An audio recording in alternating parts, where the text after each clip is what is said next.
Hey guys, welcome to back my YouTube channel. तो आज हम प्रिंसेस कट ब्लाउज की कटिंग बताने वाले हैं। हमने फर्स्ट पार्ट में इसकी कटिंग बताई है और हम सेकंड पार्ट में इसकी स्टिचिंग बता रहे हैं। तो इसके लिए हमने कपड़े को ओपन किया है और ओपन करने के बाद हमने कपड़े को सीधा रखा है और इसके ऊपर अस्तर रखा है। सीधा करने के बाद एक पैर का मार्जिन देते हुए यहाँ पे एक सिलाई लगाएंगे और बराबर गैप देते हुए हम सिलाई को लगाएंगे और हम राउंड में घुमा देंगे सिलाई को। ये हमारा नेक बनकर तैयार हो गया है। अब इसमें हम छोटे छोटे कट लगाएंगे। कट लगाने के बाद हम कपड़े को अंदर की ओर फोल्ड करेंगे। अब सिलाई वाले कपड़े को अस्तर की ओर करते हुए हम इस पे टॉप स्टिच लगाएंगे। इस तरह से कपड़े को सही करते हुए हम इस पे सिलाई लगाएंगे। अब सिलाई लगने के बाद हम बाहर की ओर कपड़े को फोल्ड करेंगे। फोल्ड करने के बाद देखिए फ्रेंड्स, हमारा नेक बनकर बहुत ही सुंदर तैयार हो चुका है। अब इस पे हम प्रेस लगा लेंगे और यहाँ पे हम आल पिन लगाएंगे ताकि कपड़ा इधर उधर ना हो। हमने जो प्रिंसेस वाले कपड़े को कट किया था, अब उसको भी हमने आल पिन लगा ली है ताकि इधर उधर खिसके नहीं। और अब आपको जहाँ से भी सुविधा लगे आप वहीं से भी लगा सकते हैं। इसको ऊपर से भी लगा सकते हैं, नीचे से भी लगा सकते हैं। और ना ही कपड़े को ज़्यादा खींचना है और ना ही ज़्यादा लूजिंग देना है। बिल्कुल हम इसके बराबर तक सिलाई लगाएंगे और यहाँ पे हमारी ये जॉइंट लगकर तैयार हो गई है। जॉइंट लगने के बाद आप देख सकते हैं हमारी जॉइंट कितनी परफेक्ट तरीके से लगी है। और अब हम दूसरी तरफ भी इसी तरह से हम ऊपर की तरफ से ही इसको जॉइंट करेंगे। इस तरह से स्टिच लगाने से हमारा कोई भी पार्ट छोटा या बड़ा नहीं होगा। आप देख सकते हो हमारी जॉइंट कितनी परफेक्ट तरीके से हुई है। अब हम सभी आलपिनों को निकाल देंगे। सिलाई लगने के बाद हमारी जॉइंट बिल्कुल परफेक्ट बैठी है। अब हम बैक पार्ट को तैयार करेंगे। इसके लिए हमने बैक पार्ट को ओपन किया है और लाइनिंग के ऊपर हम मेन फैब्रिक को रखेंगे। लाइनिंग को हम बीच में से कट करेंगे क्योंकि हमें यहाँ पे हुक पट्टी लगानी है। तो हम इस तरह से गले को बिल्कुल बराबर रखेंगे और यहाँ पे आधा इंच का मार्जिन छोड़ते हुए सिलाई लगाएंगे और इसी तरह से दूसरे पार्ट को भी आधा इंच छोड़कर सिलाई लगा देंगे। अब हम छोटे छोटे कट लगा लेंगे यहाँ पे और हम दूसरी साइड फोल्ड करेंगे कपड़े को। सीधी साइड फोल्ड करने के बाद हम लाइनिंग की तरफ कपड़े को करते हुए यहाँ पे भी टॉप स्टिच लगा देंगे।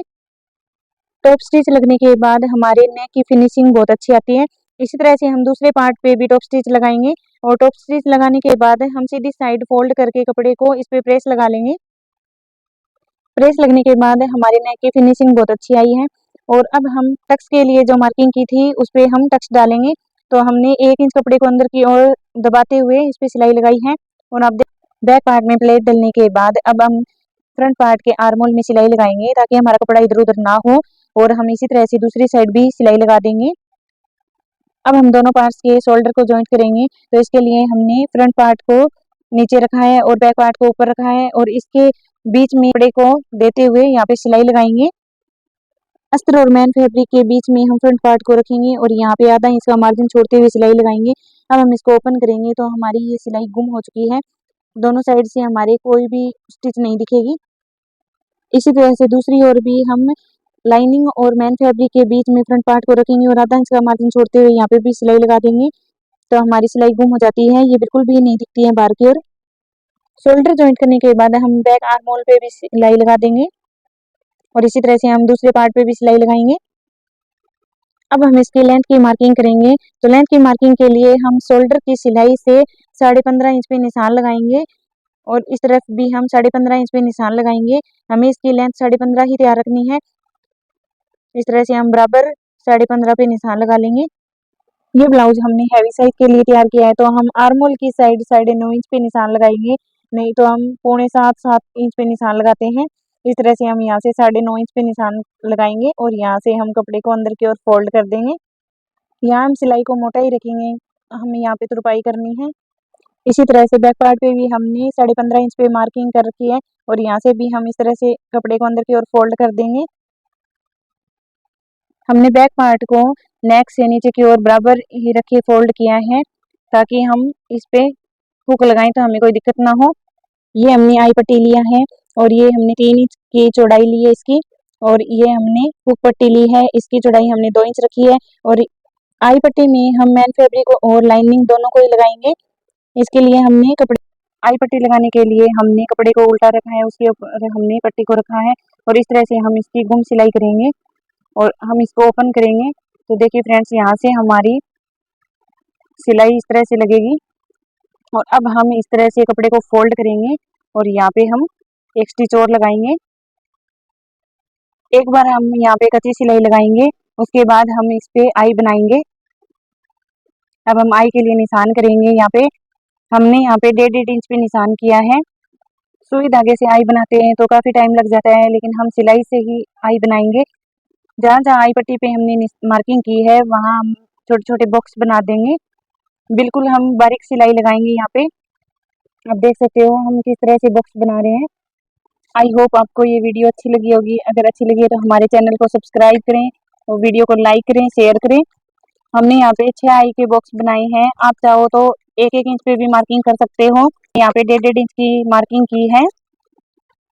इस तरह की आई पट्टी को लगाना बहुत ही आसान है और इस तरह से हम इसको कपड़े को अंदर करते हुए यहाँ पे सिलाई लगाएंगे। और हमने यहाँ पे 6 आई बना ली है। हमारी आई इस तरह की बनकर तैयार हुई है।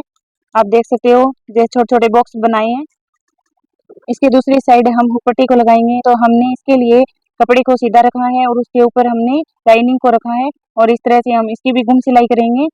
अब इसको ओपन करेंगे तो यहाँ से देखिए हमारी स्टिच कितनी अच्छे से लगी है। और अब हम इसको अंदर की तरफ फोल्ड करके यहाँ पे एक मोटी सिलाई लगाएंगे। हमें यहाँ पे तुरपाई करनी है। हमारी हुक पट्टी और आई पट्टी दोनों तैयार हो चुकी है और बनने के बाद इस तरह की दिखती है। अब हम इस पे आलपिन लगाएंगे और अब हम स्लीव्स तैयार करते हैं।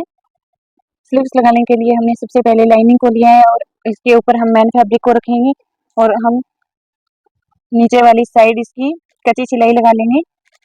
पीछे की साइड सिलाई लगने के बाद अब हम आगे की तरफ बॉर्डर को लगाएंगे।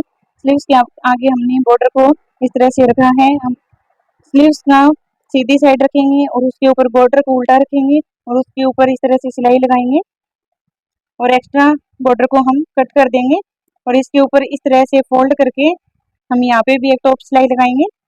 बॉर्डर वाली सिलाई को हम फिनिशिंग के साथ लगाएंगे। आप देख सकते हो साइड वाले एक्स्ट्रा कपड़े और धागे को हम कट कर देंगे और हम पीछे की साइड फ्रंट कटिंग भी कर लेंगे। और अब हम स्लीव्स के बीच में इस तरह से कट लगाएंगे और कट लगाने के बाद अब हम ब्लाउज के बीच में इस कट को रखेंगे और यहाँ पे भी हम सिलाई लगाएंगे। इस तरह से हम स्लीव्स को जॉइंट कर लेंगे।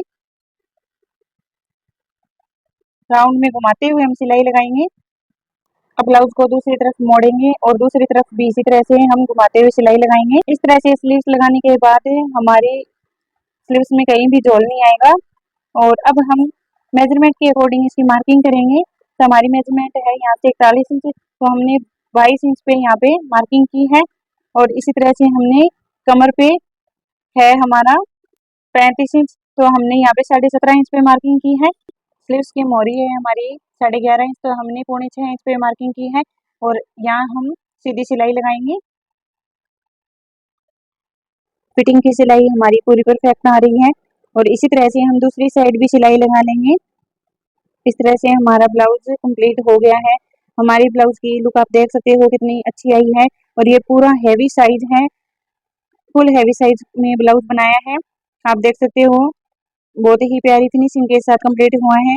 Thanks for watching.